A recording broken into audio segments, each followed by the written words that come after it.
Welcome to the Moving Planet Road. Just turning the corner. Ooh, the bikes are coming. The planet is moving. Thanks, Beck. You just model closeness. This is good. Thank you. Great. Oh, the sun's coming. Yay, yay. And yes, are we there? I don't think I'm ready to get a job as a crowd warmer-up quite yet, but just keep waving. Actually, you look gorgeous. So I'm just going to stand here and no, I'm good at waving from here. But this event, Moving Planet, is actually one that's been convened globally by 350.org, which is a truly extraordinary global movement for taking really important action on climate change, not just the trivial cosmetic action that we're getting a bit used to, but real action that's people-based and is prepared to take the big issues on. Moving Planet is actually a global movement. There are events happening right across the globe today. Azerbaijan, Congo, Nicaragua, the US, the UK, China. There's even a 14-year-old kid in Kabul. We're not just waiting for leaders, we need to be leaders ourselves. And today, in the most beautiful possible ways, you've done just that. Right now, in every continent, in every nation, in 1,000 different languages, people are biking, paddling, skateboarding, kayaking, walking. They're showing that with bike lanes we can start replacing cars, with sidewalks we can start replacing parking garages. We can put the power of our muscles to work, and if we can walk to trains and buses, we can get where we need to go. Today there's no stigma attached to the bicycle and no glamour attached to the car, just the opposite. It's really quite exciting to be part of a big global event. You know, more than 150 countries, as Margaret was saying, and we think around 40 sites around Australia, not just the capital cities, but really getting out into the major centres. It's a fantastic thing. Look, I wanted to really just talk about a couple of numbers. I know that's dangerous numbers, most people are going to fall asleep, but maybe just 4 numbers I might touch on very quickly. I want to start with 294.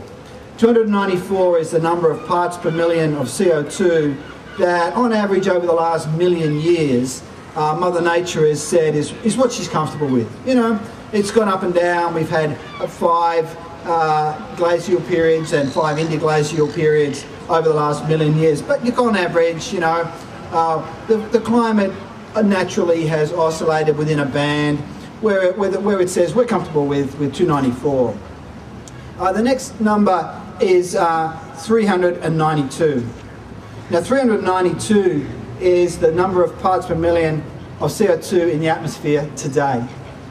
All right, that's where we're going. It's been rising consistently since measurements started about the 1950s. In fact, the measurements started on a monthly basis. It's been rising ever since. 450 is the next number. 450 is the notional target, 450 parts per million of CO2 of not just the Australian government, but governments around the world in their attempts, which have of course failed so far, to come up with a meaningful global agreement to limit greenhouse gas emissions. If they were able to achieve such an agreement, that agreement would aim to leave 450 parts per million of CO2 in the atmosphere by the end of this century. Now, I could give you one more number, which is 550 parts per million. Now that is actually the number, for those of you who dig into the background of policy analysis, this federal government recently announced a clean energy package, so-called, that was going to sort of set a climate policy for Australia running out to 2050.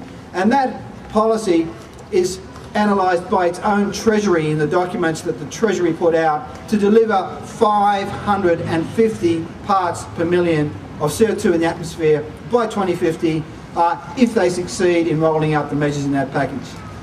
Now, 550 parts per million is a level of warming in the atmosphere that will drive extraordinary and damaging change. It is getting close to double what the Earth has said over the last million years it's comfortable with. And that's not just in ice ages, it's in the warm periods as well. Never in the last million years have we had 392 parts per million of CO2 in our atmosphere. Never. And yet we're targeting notionally 450 or perhaps 550. Now you may have heard of James Hansen.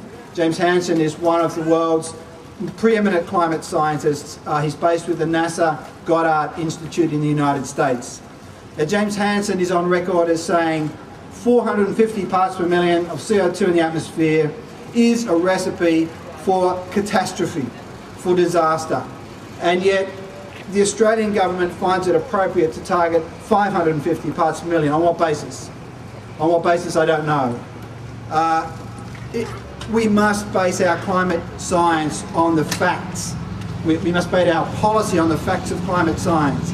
Even if those facts are uncomfortable, even if it's an inconvenient truth that we're talking about, but that's what we must do. Now I could switch our focus here to Tasmania. In Tasmania, I have to say with great sadness, a Green Labor government recently released a climate action policy, a climate action plan that doesn't even target any particular outcome at all. It doesn't claim that it will reduce greenhouse gas emissions in this state, let alone telling us by how much, when.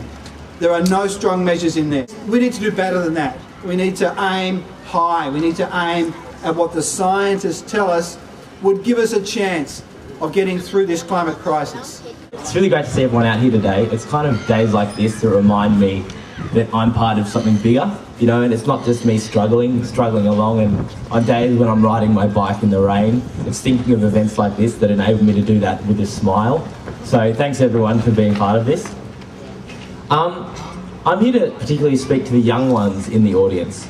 I'm Ollie Lovell, I'm a volunteer for the Australian Youth Climate Coalition, and I'm here today to tell you about an opportunity to get more involved in this movement.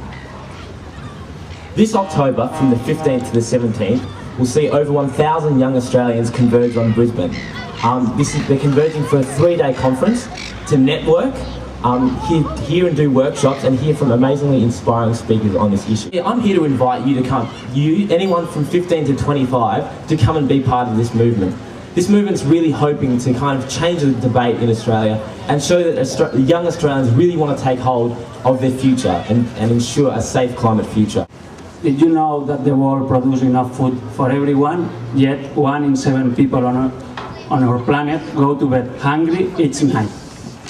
So basically, our global food system is broken, and it's under further pressure from extreme weather events, rising food prices, and failing production. All of these pressures are in some part a result of the impacts of climate change. So our actions are not only impacting on our own lives, but our actions are also determining what's going to be left behind for future generations. So our actions are not only impacting on our own lives, but our actions are also determining what's going to be left behind for future generations. Do you want to be part of growing a better future? You can get involved with a community garden or start your own. Choose to buy local food, cut your food waste, and choose food that's produced fairly and sustainable. And as well as doing all of those things at home, you can also join Oxfam in asking the Australian government to work towards a global deal on climate change at the UN climate change talks in Durban later this year, reduce carbon pollution by putting a price on pollution, and providing life-saving aid to developing countries that are feeling the impacts of climate change firsthand. Be part of a future where everyone has enough to eat always. And remember, together, we can make good things grow. Thanks everyone.